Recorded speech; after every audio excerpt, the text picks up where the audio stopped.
A Revista Brasil TVT conversa agora com o senador Humberto Costa, do PT de Pernambuco. Boa noite, senador. Seja muito bem-vindo. Boa noite, Cosmo. Boa noite, Maria Tereza. Uma alegria poder estar com vocês da Rede TVT. Obrigada. Senador, na semana em que o Brasil ultrapassou a triste marca de 600 mil mortes perdidas em decorrência da pandemia de Covid-19, os trabalhos na CPI se aproximam do final. Eu queria que o senhor falasse para a gente qual é a expectativa para o relatório que será apresentado pelo senador Renan Calheiros.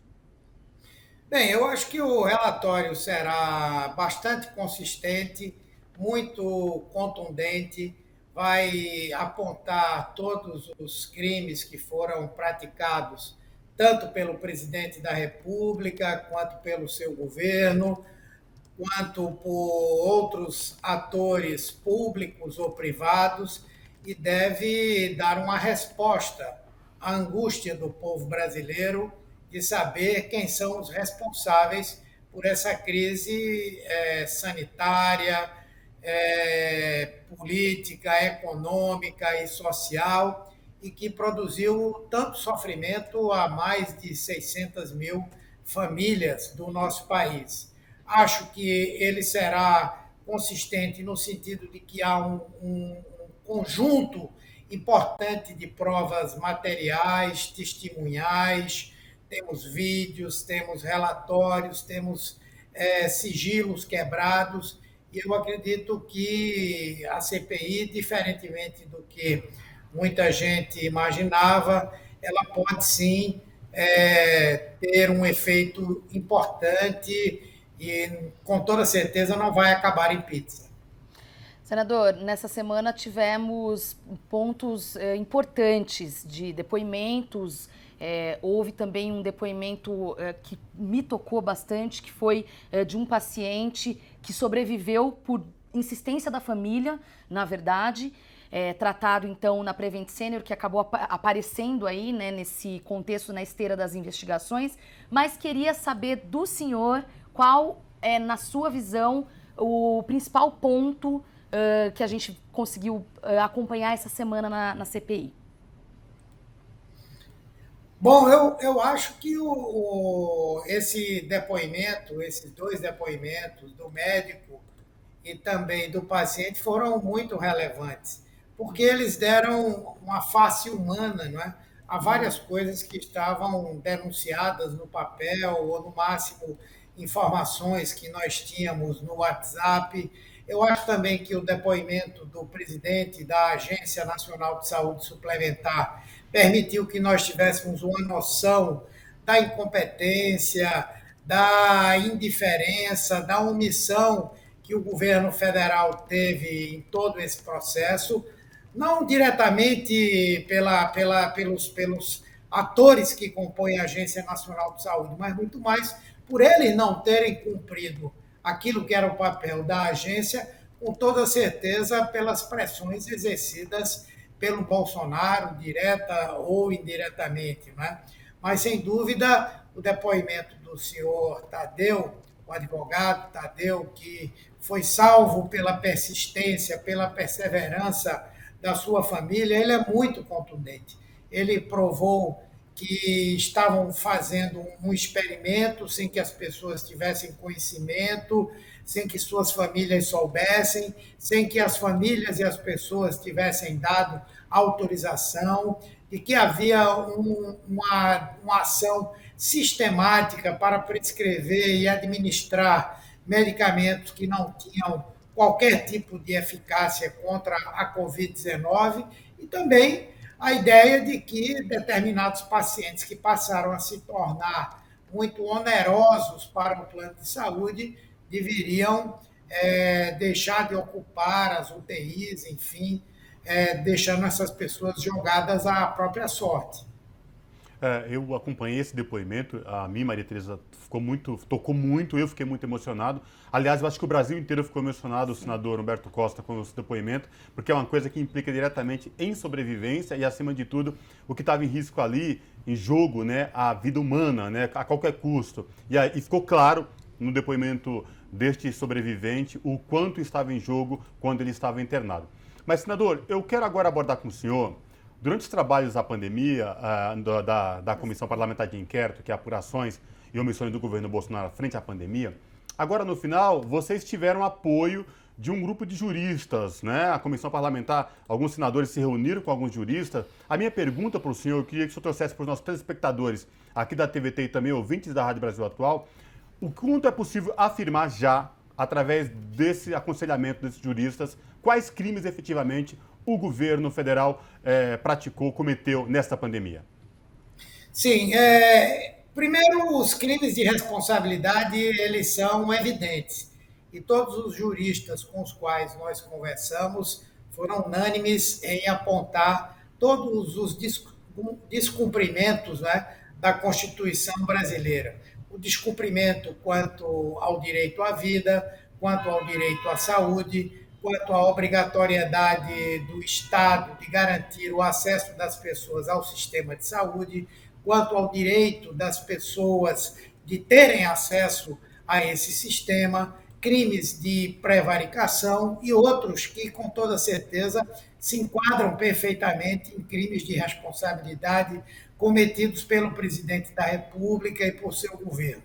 Ao lado disso, nós temos vários crimes comuns, né, que representam transgressões do Código Penal, como, por exemplo, propaganda enganosa de medicamentos, né? Isso também atinge o próprio Código de Defesa do Consumidor. Disseminação de pandemia, desrespeito e transgressão a normas sanitárias vigentes.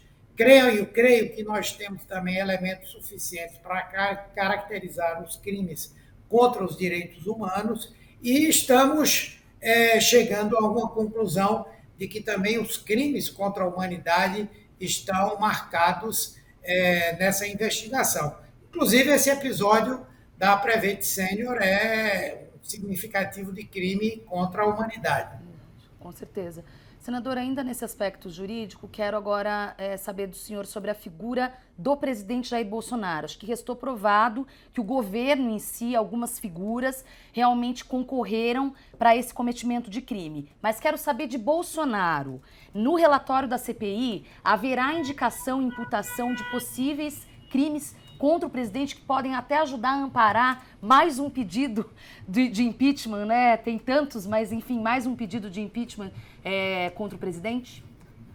Com certeza, embora o que vá definir haver ou não o impeachment não seja nós termos mais evidências, né, do cometimento de crimes de responsabilidade, mas todos esses crimes de responsabilidade a que eu me referi, eles são passíveis de definirem um processo de afastamento do presidente da República. Nós vamos entregar esse relatório ao presidente da Câmara dos Deputados. Provavelmente, com base nesse relatório, entidades ou cidadãos vão demandar um pedido de abertura de um processo de investigação para o impeachment do presidente da República, não é? E eu acho que está muito bem caracterizado um conjunto de crimes que podem ser caracterizados mesmo como de responsabilidade. Então, se depender do trabalho que a CPI fez, há sim mais elementos para que se possa avançar num processo de impedimento. Senador Humberto Costa, vamos falar agora do ministro da Saúde, Marcelo Queiroga. Ele foi aprovado, convocaram ele pela terceira vez, ele vai mais uma vez à CPI. E na sexta-feira, o ministro Marcelo Queiroga, em visita a Teresina, ele falou, abre aspas, é absolutamente contrário à obrigatoriedade do uso de máscaras contra a Covid.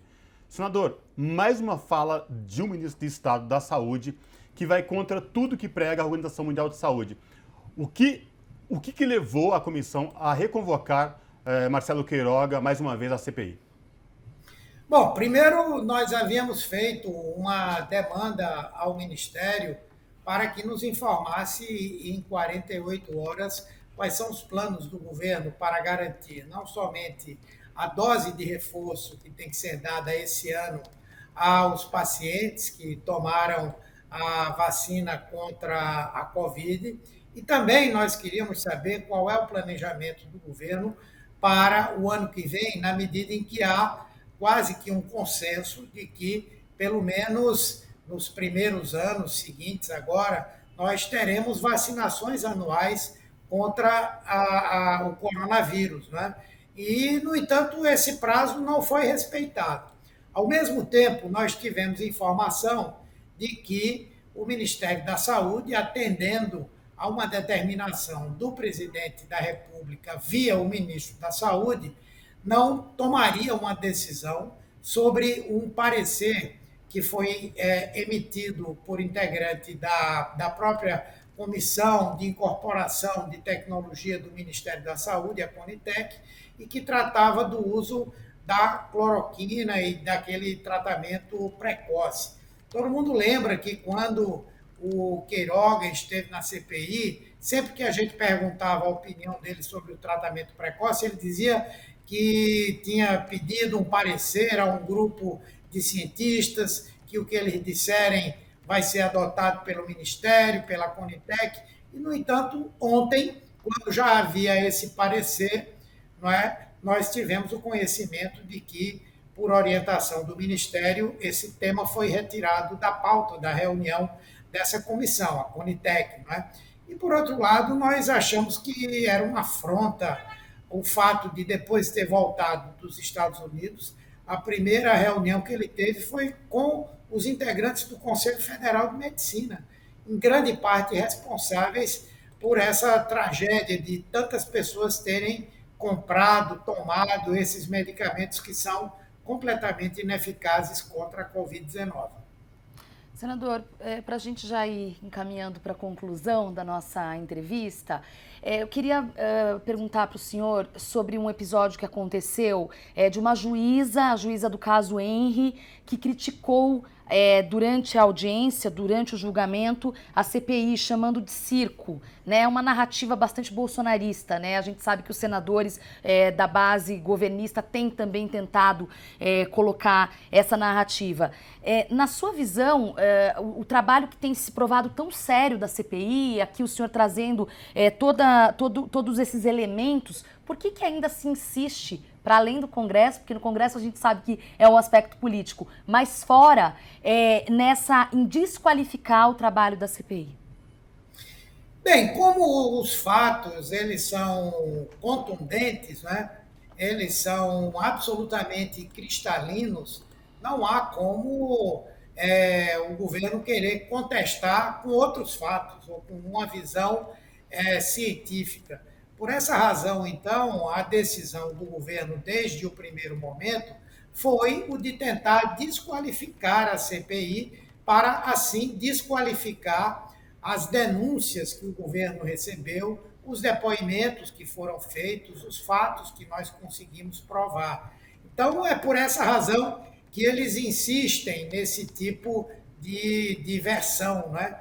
Eu só lamento que pessoas esclarecidas, que inclusive, como essa juíza, tem conhecimento jurídico e tem o poder de tomar decisões que incidem sobre a vida das pessoas e da sociedade, possam acreditar num tipo de visão ou de versão como essa. Né? Mas eu acredito que a maioria esmagadora da população brasileira não concorda com essa visão. Acha que a CPI cumpriu um papel histórico muito importante de deixar a nu tudo o que aconteceu nesse período da pandemia e, ao mesmo tempo, dar às pessoas, pelo menos, o conforto delas saberem o que ocorreu e de quem são os responsáveis por essa tragédia, como eu disse, nunca antes vista no nosso país. É isso. Senador Humberto Costa, do PT de Pernambuco, muito obrigada mais uma vez pela participação e até uma próxima oportunidade. Agradeço a você, agradeço a Cosmo, um abraço para todos que acompanham a TVT e a Rádio Brasil Atual. Abraço, Obrigado, senador. Um abraço.